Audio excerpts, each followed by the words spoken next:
Sí, Lice. Ok.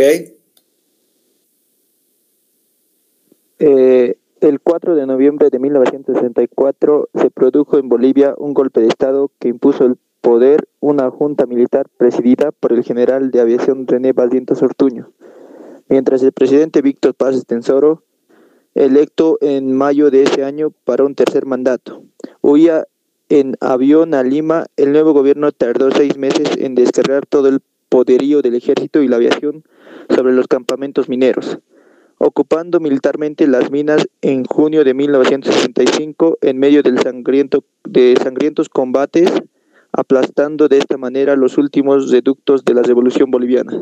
Eso, ¿no? Y sabemos que la revolución se dio entre los años, digo el año, perdón, no entre los años, el año. ¿Cuándo fue la revolución? Eso avanzamos el día de ayer, a ver. Pues despierten, a ver, ¿cuándo fue la revolución nacional? Eso, muy bien, Jonathan, 1952, perfecto, ¿ya? Entonces ahí vamos a tener, ¿ya?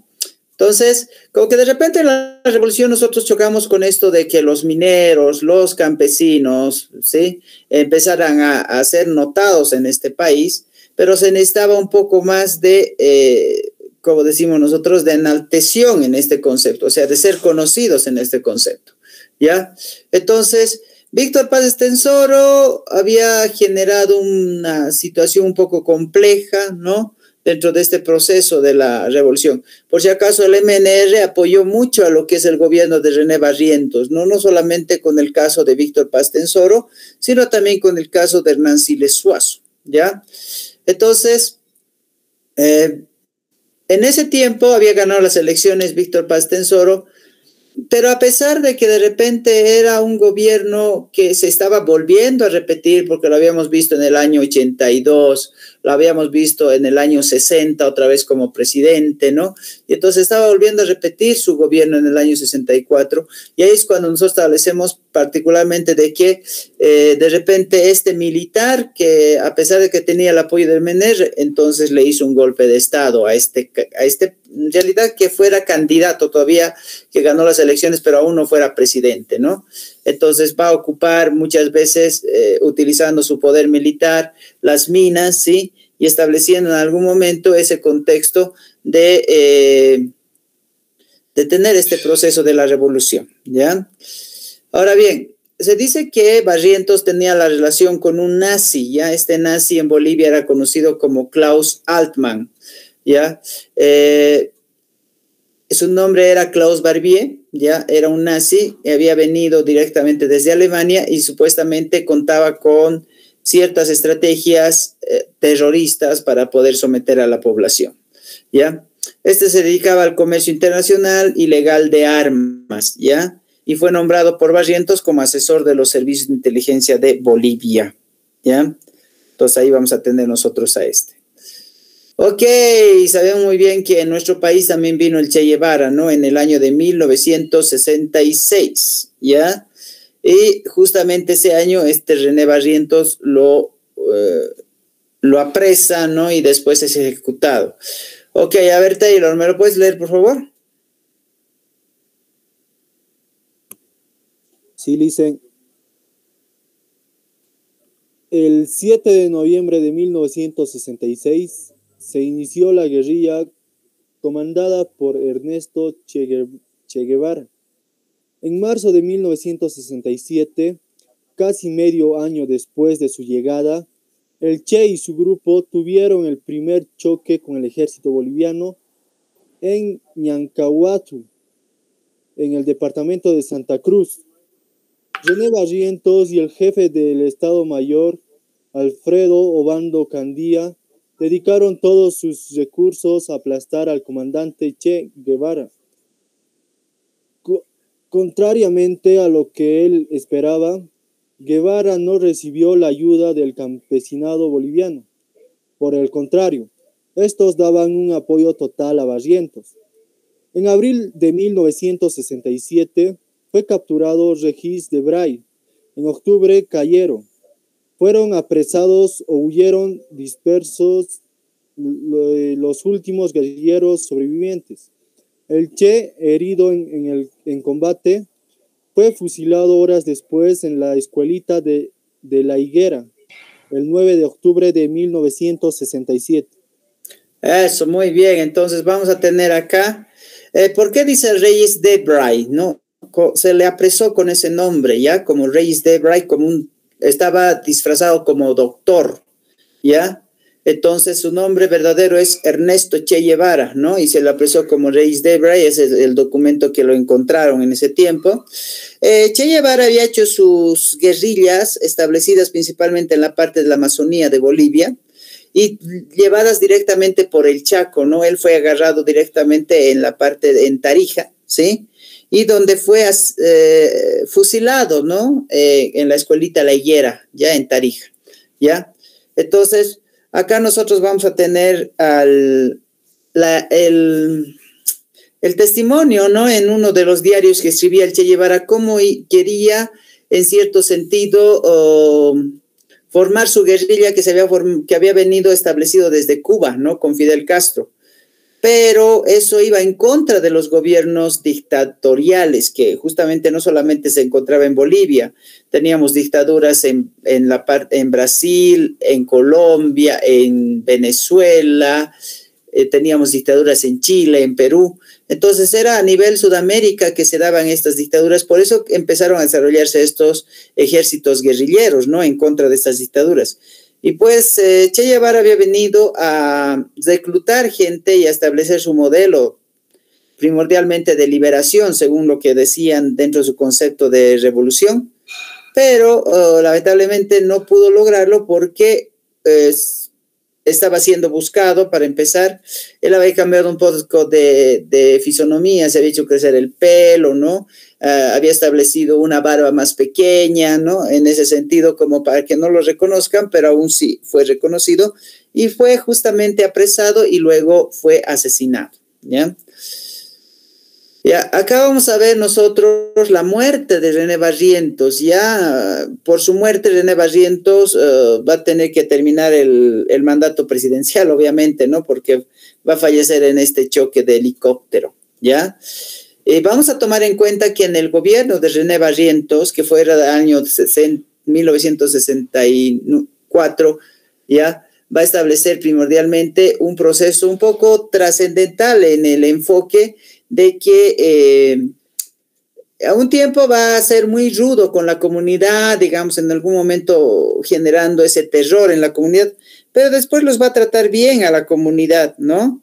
Y entonces por eso se va a hacer querer mucho y la comunidad lo va a llamar el general del pueblo, ¿no? René Barrientos tuvo un gran apoyo por parte de los campesinos, de la clase popular, ¿sí? Porque René Barrientos ya poco a poco se fue ganando a las comunidades, ¿no?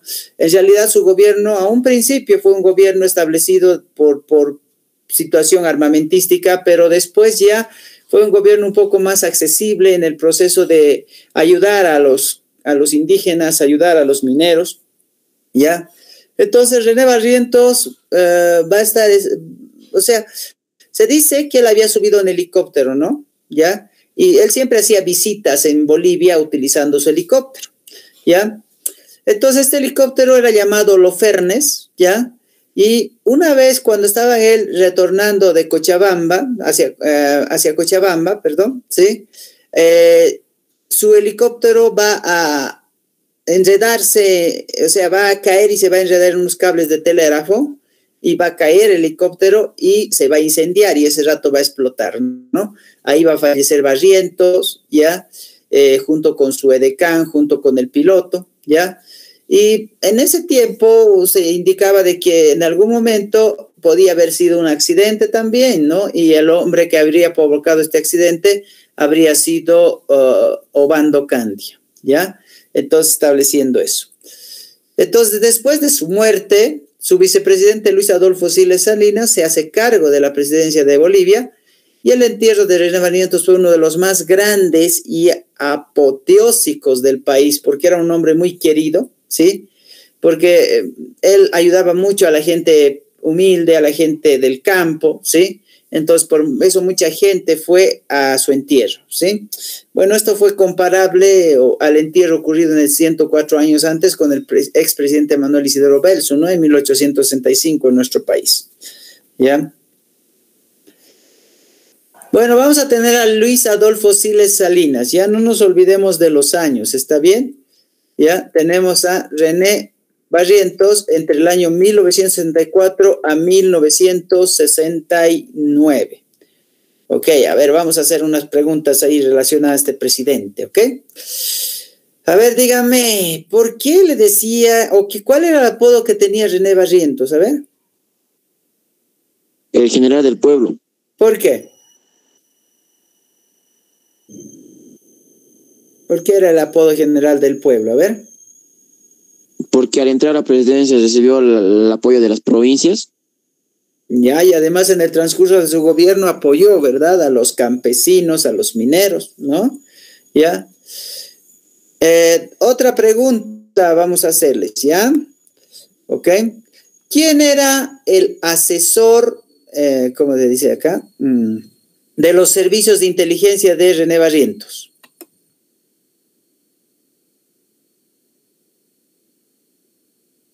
¿Quién era el asesor? A ver.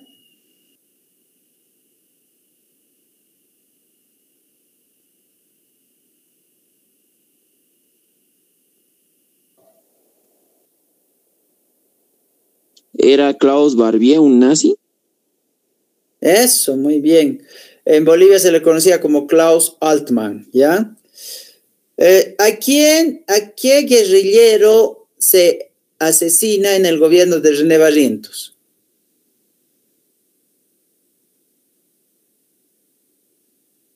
A ver, ¿a qué guerrillero? Regis de Brain. No, Che Guevara, ¿sí? ¿Está bien? Che Guevara. Che Guevara nace en Argentina, por si acaso era argentino, ya que se había fundamentado su escuela en Cuba, ya con Fidel Castro. Muy bien. Después, otra pregunta. ¿Cómo muere René Barrientos? Accidente de un helicóptero. Eso. Se decía que podía ser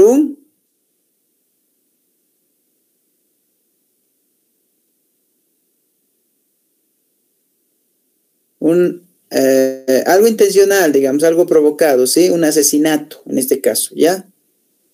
¿Ok? Se dice que podía ser un asesinato. Muy bien. ¿Quién asume la presidencia después de René Barrientos? A ver, si se acuerdan. ¿Cómo es? Luis Adolfo Siles Salinas. Eso, él era su vicepresidente. Muy bien. Se están atendiendo, qué bien. Eso, entonces tenemos aquí a Luis Adolfo Siles Salinas, año 1969, ¿ya? Tuvo un papel preponderante como presidente del Congreso Constituyente que promulgó la Constitución de 1967 en el gobierno de René Barrientos, ¿ya? Inició su mandato como presidente el 27 de abril del año 1969 tras la trágica muerte de René Barrientos Ortuño. Ok, vamos haciendo lectura, ¿ya, Miguel? Está bien, Lice. Gracias. Respeto escrupulosamente la legalidad y la Constitución. Fue fundador del Pacto Andino, más tarde llamado Comunidad Andina de Naciones. Su mandato duró solo hasta el 26 de septiembre de 1969, fecha en la que fue derrocado por un golpe militar, liderado por el conducto general pro-estadounidense Obando Candia. Eso, muy bien. Ya. Primero, ¿qué hizo este presidente, Luis Adolfo Siles Salinas? Va a fundar principalmente, va a ser parte del Pacto Andino, que hoy en día se llama como Comunidad Andina de Naciones, ya, que establece naturalmente estos países que nosotros vemos ahí, Bolivia, Colombia, Ecuador y Perú, ¿ya? Su mandato va a durar solamente poco tiempo porque va a ser derrocado por un golpe militar, ¿ya? Por Obando Candia, que supuestamente es el causante de la muerte de René Barrientos. Ya por si acaso, Obando Candia y René Barrientos a un principio estuvieron juntos en una junta militar para tomar el poder antes del año 64, ¿ya? y después ya como René Barrientos tomó el poder a la fuerza, porque Víctor Paz Tensor estaba ganando las elecciones, derrocó el gobierno de ese tiempo, entonces ya Obando Candia se hizo a un lado. Ya luego Obando Candia empieza a someter, digamos, el poder a este presidente Luis Adolfo para que le pueda dar la presidencia, ¿ya? Entonces, este es Obando Candia, vamos a ver, ¿ya? Entre el año 1969 a 1970, ¿sí? Del 69 al 70. Y volvemos, siempre es bueno recordar los años, y ahí volvemos para atrás, ¿está bien? René Barrientos, 64 al 69, 1964 a 1969, ¿ya? Luis Adolfo Siles Salinas, el año 1969, ¿ya? Estuvo de abril a septiembre, ¿ya? Obando Candia, el año entre 1969 y 1970, ¿ya? Entonces, a pesar de sus posibilidades en los comicios que debían realizarse en el año 70, Obando Candia decidió derrocar a Siles Salinas el 26 de septiembre del 69. Se produjo la proclama a través de un mandato revolucionario de las Fuerzas Armadas que cambiaba el mando de la nación. ¿Ya? Eso, a ver. Vamos. Danner, ¿puedes leer? El Danner no está ahí, creo. A ver. Luis.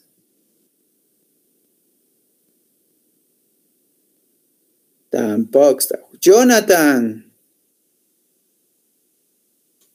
Oh, Johnny. Ah, ya, Jonathan. Hay dos Jonathans ya. Jonathan Cuevas, entonces. Ayúdame, por favor. El golpe determinó un radical cambio de rumbo en los destinos del país. Era un intento de retomar la línea originada en 1952, el contexto de una política nacionalista de defensa de los recursos naturales y desarrollo de los medios de producción, que permitía consolidar una mayor independencia económica en su orden central. Hablaba de asegurar la soberanía, diversificar la industria minera, planificar la economía, reorganizar el comercio exterior, proteger la industria nacional, elevar sueldos, fomentar las cooperativas rurales y sostener relaciones con todos los países del mundo. Eso, ya. Primero hay que tomar en cuenta que Obando Candia tenía el apoyo de Estados Unidos. Se dice, por eso decían acá, mira, no sé si se acuerdan de esta palabra, pro-estadounidense, o sea que apoyaba mucho el capitalismo, ¿ya?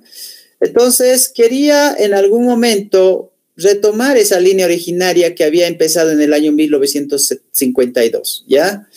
¿Por qué? Porque en esa época se establecía lo que era la nacionalización de las minas a partir del rescate de estas para el país, ¿no? Entonces, en algún momento, ¿sí? Había propuesto, ¿ya? Diversificar esa industria exactamente para que pueda crecer la economía de este país, ¿ya? Asimismo, como era proestadounidense y capitalista, creía mucho en lo que era el desarrollo del comercio, o sea, el desarrollo del producto hacia el comercio internacional, ¿ya? Bueno, elevar sueldos, fomentar cooperativas rurales, sostener esas relaciones internacionales, establecía un éxito dentro de su poco o del gobierno que él planteaba, pero eso de repente no generaba un buen plan de trabajo, ¿sí? Vamos a ir viendo nosotros dentro de toda su cartera de ministros que él tiene, va a tener tanto ministros que pertenecen a las Fuerzas Armadas como ministros civiles. Y eso en algún momento va a ir identificando de que no existe una coherencia estable de trabajo, porque tanto los civiles como que trabajar con los militares no generaba un buen trabajo en equipo, ¿ya? Porque había posiciones menos progresistas en ese entonces, ¿no? Entonces, porque había gente mucho que era de derecha, ¿no? Estamos hablando de dos tendencias. Una tendencia de derecha es esa tendencia capitalista. La tendencia de izquierda es una tendencia mucho más socialista. Entonces, enfocándonos a partir de eso. Por esa misma razón, era muy difícil que exista un buen trabajo en su gabinete, ¿no? Muchos de los ministros no apoyaban a otros, había un embrollo total en las decisiones que ellos tomaban y eso generaba cierto nivel de fracaso, ¿ya? ¿Ok? Entonces, ahí vamos a ir viendo otra situación que hace este presidente, ¿ya? ¿Ok? A ver, vamos haciendo una lectura. Pablo, Jimmy. Sí, listo. ¿Puedes leérmelo, por favor? Sí, claro. La derogación inmediata del Código del Petróleo fue el primer punto de acercamiento de la Central Obrera Boliviana, que elogió la medida del gabinete. Unía a militares, miembros del MNR, de la Democracia Cristiana independientes. En este periodo se aceleró la construcción de obras civiles en Vinto y la adquisición y traslado de sus equipos. Complementariamente, se determinó la obligación para los productores de enviar mineral a Vinto. Eso, muy bien. Bueno, vamos a tomar en cuenta que en ese tiempo también se establecía lo que era la elevación de costo en relación a los hidrocarburos, ¿ya? Entonces, Obando Candia lo primero que hace es derogar esta ley que había sido establecida justamente en el gobierno de Barrientos, ¿ya? Para poder primordialmente generar más ganancia por parte del apoyo de la economía del país y también el respaldo que iba a generar los hidrocarburos en este contexto, ¿ya? Entonces, muchos de los miembros que trabajaban dentro de la cartera de Obando Candia pertenecían al Movimiento Nacionalista Revolucionario y a otro partido que era la Democracia Cristiana, ¿ya? Que era el PDC, ¿ya? Entonces, ahí es donde vamos a ver nosotros que va a establecerse algunas obras civiles en Vinto. ¿Ustedes saben dónde es Vinto? ¿Conocen Vinto? Cochabamba, dice. Eso, muy bien, en Cochabamba, ¿no? Ahí van a trasladar algunos equipos relacionados primordialmente a la parte de fructificación de trabajo que se va a dar en ese contexto, ¿ya? Entonces, en Vinto se va a establecer la central primordial principalmente para la exportación de minerales, y es por eso que todo se va a concentrar ahí, y de ahí se va a enviar el mineral general posteriormente al resto de los países. ¿Ya? Muy bien, acá vamos a tener otra parte que hace René Barrientos en su transcurso de gobierno, ¿ok? A ver, Kevin, ¿podemos leer? Sí, Lice. Ok, gracias. El proceso de apertura mediante relaciones diplomáticas con el bloque socialista que se había comenzado y negociado intensamente en los gobiernos de Barrientos y Siles se concretó en la iniciación de relaciones con la URSS y otros países socialistas. Obando firmó el primer contrato comercial importante de venta de minerales a los soviéticos. En el plano internacional se firmó el Convenio de Educación de Andrés Bello en 1970. El Ministerio de Planificación, a cargo de José Ortiz Mercado, presentó un proyecto de Estrategia Nacional de Desarrollo Económicos y Social de Bolivia. El proyecto más serio y coherente de largo plazo elaborado en Bolivia después del plan decenal del MNR. Eso, muy bien. Entonces, como sabemos que se llama Obando Candia era pro-estadounidense, era netamente capitalista, entonces trató de aperturar relaciones con el bloque opuesto, que es el bloque socialista, ¿ya? Entonces, en algún momento se había concretado las relaciones con la URSS. ¿Saben qué significa URSS?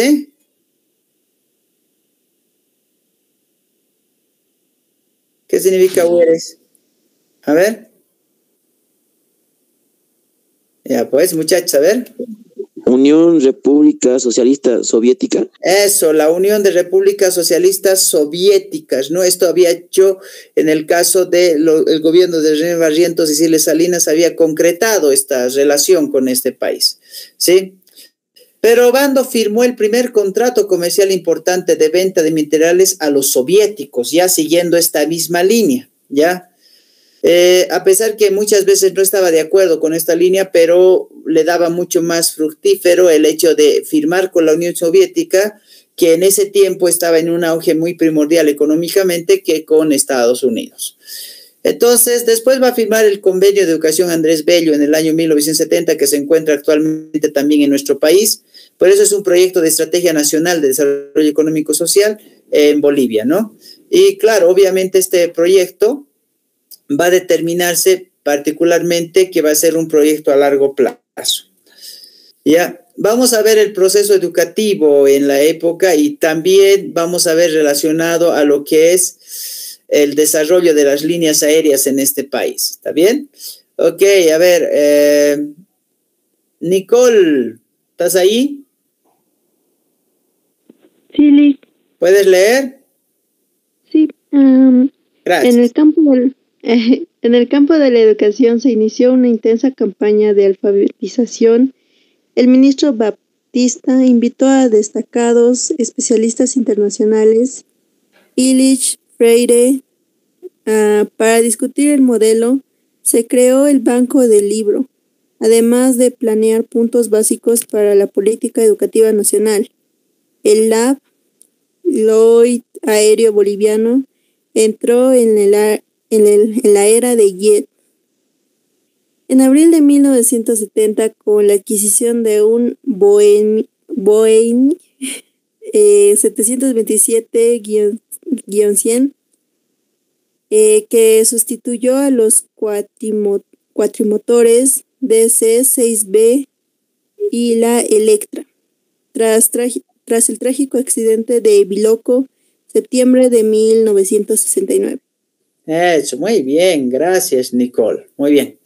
Ok, vamos a hablar de la situación de la educación. Y era importante el proceso de alfabetización. ¿Saben lo que es alfabetización? Supongo, ¿verdad? Enseñar a leer y escribir, ¿ya?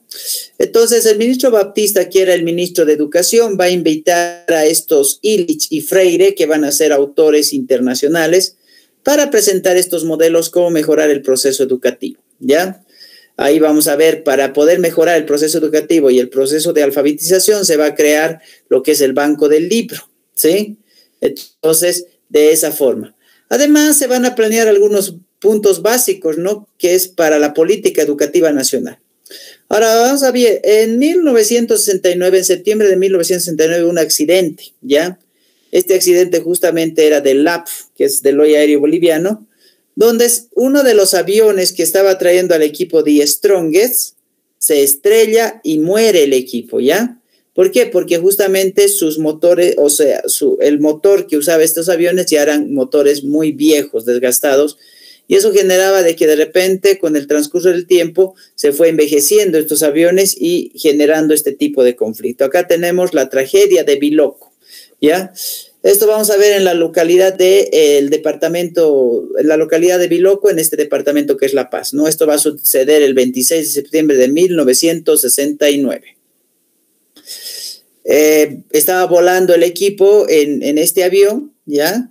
Estaba volando desde Santa Cruz a La Paz y se va a estrellar en una zona montañosa. ¿Por qué? Porque justamente los motores van a fallar. Y aquí es donde van a morir 74 personas. Ahí está el equipo de Strongest, ¿ya? Y va a estar sus acompañantes, ¿no? Y por ver y gracias a este evento que pasó, podemos decir gracias, se tuvo que mejorar las líneas aéreas y mejorar los aviones. Entonces, por esa misma razón, esto va a ir generando lo que vendría a ser la modernización. Y ya no se va a dar paso a los aviones grandes, ¿no? De muchos pasajeros, sino a los jets, que va a ser un máximo de 25 personas, ¿ya?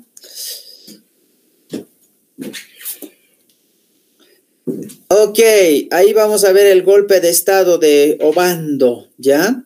Ok, muy bien, a ver, vamos a ir leyendo el golpe de estado contra Obando, a ver. Taylor.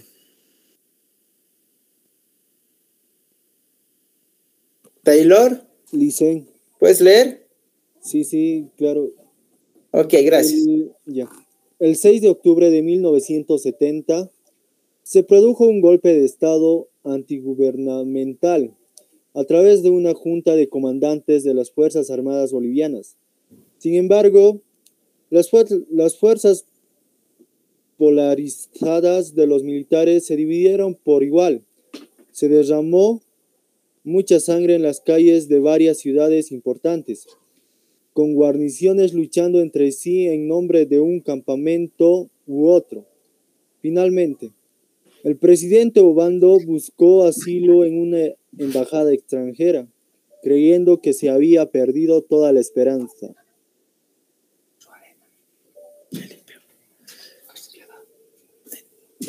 Ok, entonces vamos a tener aquí, ¿qué fecha se le hace el golpe de Estado? A ver, ¿qué me dice?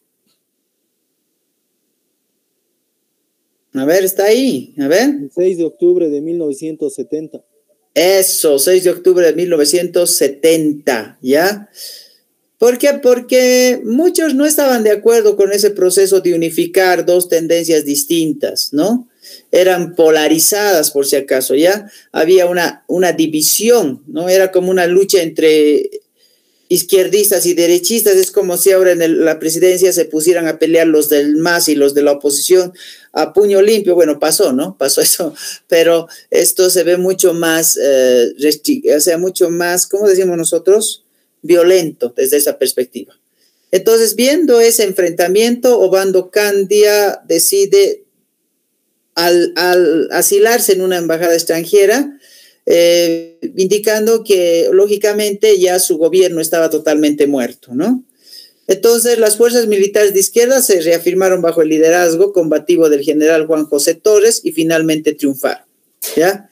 Avergonzado por su rápido abandono de la lucha y agotado por 13 meses largos, ¿no?, en el cargo que estaba Obando Candia, acordó dejar la presidencia en manos de su amigo el general Torres, ¿sí? Juan José Torres, y este prestó juramento y recompensó a Obando en la embajada de Bolivia en España a Alfredo Obando Candia. O sea, tampoco lo va a desterrar, lo va a mandar como embajador a España, ¿ya? Entonces, como que de repente vamos a ver nosotros que termina una transición muy interesante, ¿no?, en el gobierno de Obando Candia, ¿ok? Entonces, vamos a ver algunas preguntas que tenemos, ¿ya? Ok, muy bien, a ver, ¿qué me dice? ¿De qué año a qué año fue el gobierno de Obando Candia? 1969 a 1970, ¿lice? Eso. ¿A quién le hizo golpe de Estado?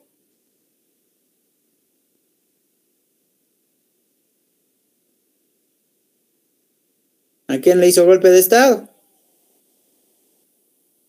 A Luis Adolfo Siles Salinas, dice. Perfecto, muy bien. Ok. Otra pregunta, ¿ya?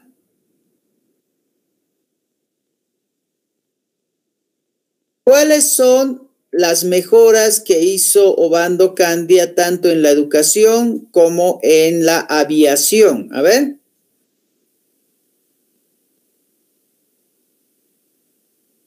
¿Cuáles fueron esos cambios? A ver.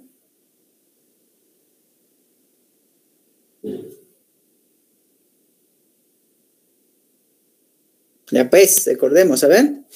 ¿Qué hizo en la educación?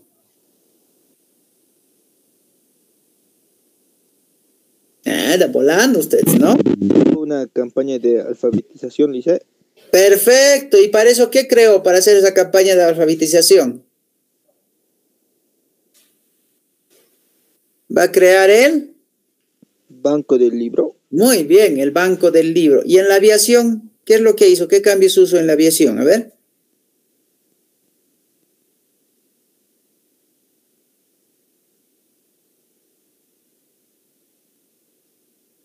¿Cómo es? A ver. ¿Qué pasó en abril de 1970?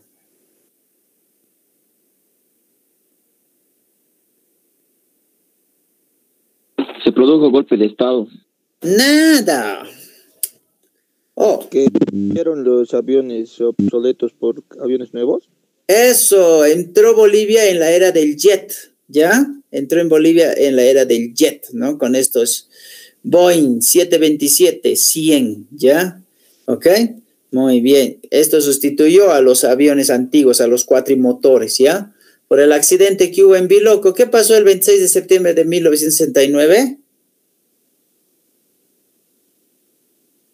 Ese accidente. ¿no? Donde iban los futbolistas del Die Stronger y en la ciudad. Fue del club Die Stronger. Eso, muy bien. ¿Que venía de dónde? Santa Cruz. Eso, de Santa Cruz venía La Paz, ¿no? De Santa Muy Cruz. bien. Eso.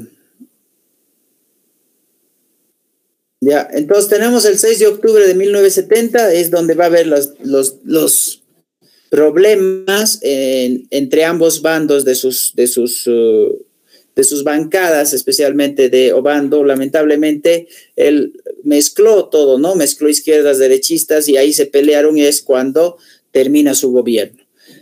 ¿Quién asume el gobierno después de Obando Candia?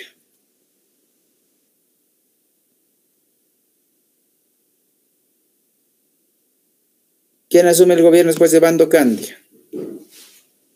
El general Torres. Eso, Juan José Torres, muy bien.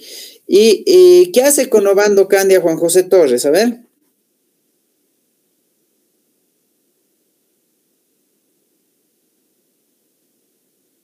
¿Quién nombra a Obando Candia Juan José Torres en su gobierno? ¿Qué mes?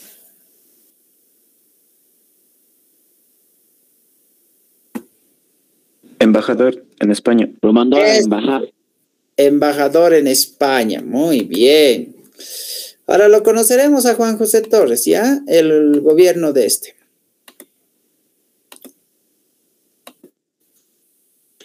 Ok, va a asumir la presidencia el 7 de octubre del año 1970, ¿ya? Pero terminó su mandato por el golpe subversivo desarrollado el 21 de agosto de 1971 por el coronel Hugo Banzer, ¿no? Poco pudo hacer por estar sometido a las presiones de la derecha que se oponía y de la izquierda sindicalista, ¿ya? Derecha e izquierda nunca se han llevado bien, pues eso es lamentable, ¿no? En su gobierno, en cualquier gobierno, ¿ya? Entonces, ¿qué ha hecho el general Juan José Torres? Ok, vamos a hacer una lecturita ya de lo que hizo en su gobierno, ¿está bien?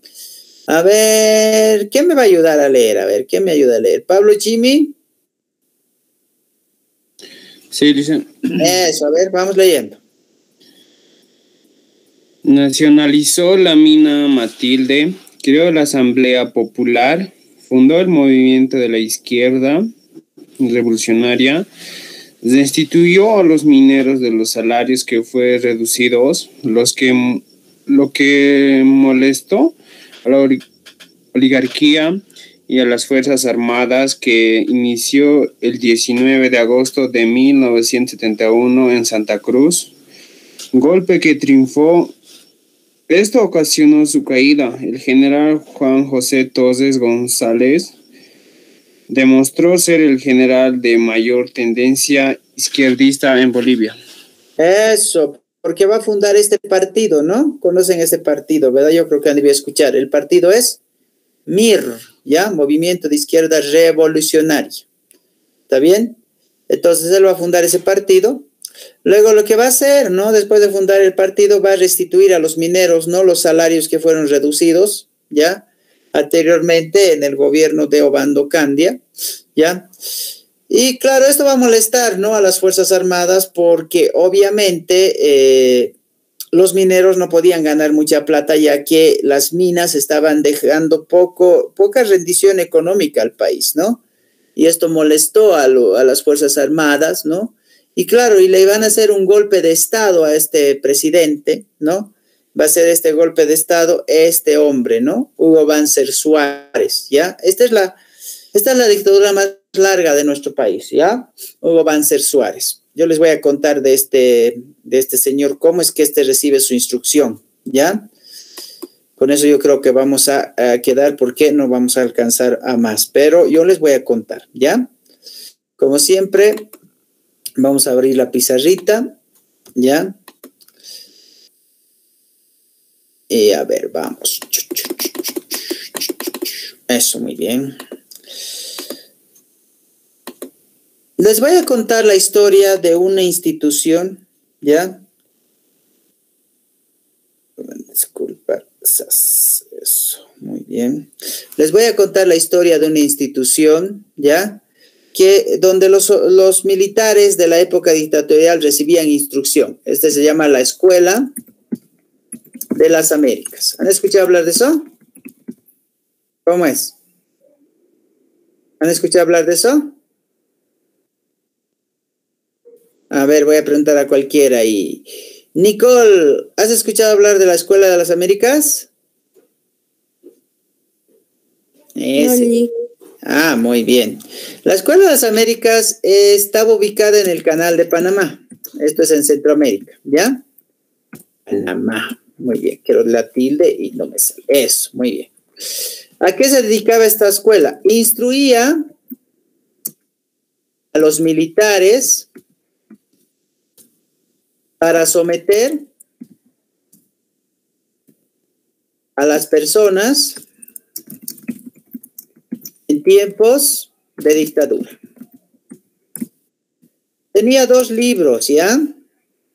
Estaba el libro rojo, estaba el libro azul.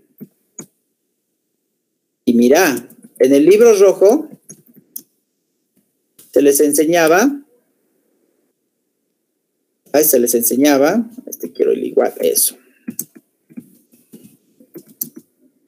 Estrategias de sometimiento. ¿Ok? Uno era, ¿cómo te podrían someter a vos? A ver, yo quisiera saber, quiero que me den algún ejemplo. ¿Cómo les podrían someter para sacarles información? A ver, quiero saber. A ver, ¿un ejemplo? ¿Qué? ¿Los torturaban? Eso, muy bien. Tortura. Tortura, wow. Después, ¿qué más puede ser? A ver. Cuando la gente desaparece y no se sabe dónde está, ¿qué se llama eso? Exilio. No, se llama secuestro. Secuestro. ¿Ya? Eso. Después existía también las violaciones, ¿no? Ya saben, ¿para qué les voy a explicar eso? Es un poco más crudo, ¿no? Los asesinatos. Mira y tú vas a decir, wow, ¿eso hacían los militares? Sí, obviamente les enseñaban, ya, les enseñaban. El militar se formaba en estas escuelas américas para ser una persona indolora. ¿Saben lo que es indoloro, no ve? Supongo, ¿verdad? ¿Qué es indoloro? Un ratito, por favor. No sentir dolor. Eso, no sentir dolor, ¿ya? Entonces, sin dolor es una persona que no siente dolor, ¿ok? ¿Sí? Sentían que las personas tenían una situación que era, se sentía indoloros, eran, podríamos decir, crueles, eran, ¿cómo se dice cuando una persona, aparte de indoloro, que no tiene sentimientos, fríos, ¿ya? En cierto sentido. Entonces, aquí les enseñaban a hacer así, ¿ya? Entonces, esto era pues a nivel, a todo el mundo, o sea, iban militares de todo el mundo a estas escuelas américas y se empezaban a capacitar en esto, ¿ya? Así es como Banzer tuvo esta escuela y quiso llevarla y la llevó a cabo acá en Bolivia, especialmente entre el 71 y el 78, ¿no? 1971 a 1978, que es lo que dura su dictadura. Mira, esa época cuando ya vamos a establecer nosotros la Escuela de las Américas aquí en Bolivia, se va a establecer a través de Banzer, luego García Meza, que también va a esta Escuela de las Américas, se establece ese terror, ¿sí? Genera terror en el país. ¿Y cómo eso? En ese tiempo había muchas desapariciones. ¿Por qué? Porque la gente no tenía que reunirse ni siquiera para, yo qué sé, de repente para jugar un partido de fútbol. No, estaba prohibido. Porque todo para el gobierno significaba que estaban yendo en contra de él, ¿me entienden? O sea, si veían a un grupo de personas, especialmente, ¿saben qué? Existían muchas desapariciones de universitarios, porque los universitarios eran los que movían a muchas personas para que vayan en contra de estos gobiernos. Entonces, vamos a ver un montón de gente que fue desapareciendo en el gobierno de Hugo Banzer, ¿ya? El día de mañana vamos a, como tenemos la opción de tener el virtual, vamos a ver un pequeño videíto donde se va a establecer ese terror que Hugo Banzer establecía en este país en su tiempo de dictadura. Fue una de las dictaduras más terroríficas que hemos tenido, pero no tanto como la de García Meza, por si acaso. De García Meza fue mucho más, pero en el caso de Banzer sí fue terrorífico. Vamos a ver algunos sistemas que Banzer utilizaba dentro de su proceso de dictadura y especialmente cómo es que llevaba a cabo su gobierno de terror. Ya eso es lo que vamos a cimentar o especificar. Otra cosa que vamos a ver también, que justamente Bolivia es conocida ya como un país narcotraficante ya en este gobierno de Banzer, ¿no? Ahí es cuando se va a dar mucho más suelto el proceso de narcotráfico en este país, ¿ya? Entonces, por esa misma razón vamos a ir ideando ese proceso histórico, ¿ok? Muy bien, ¿alguna pregunta? ¿Alguna duda?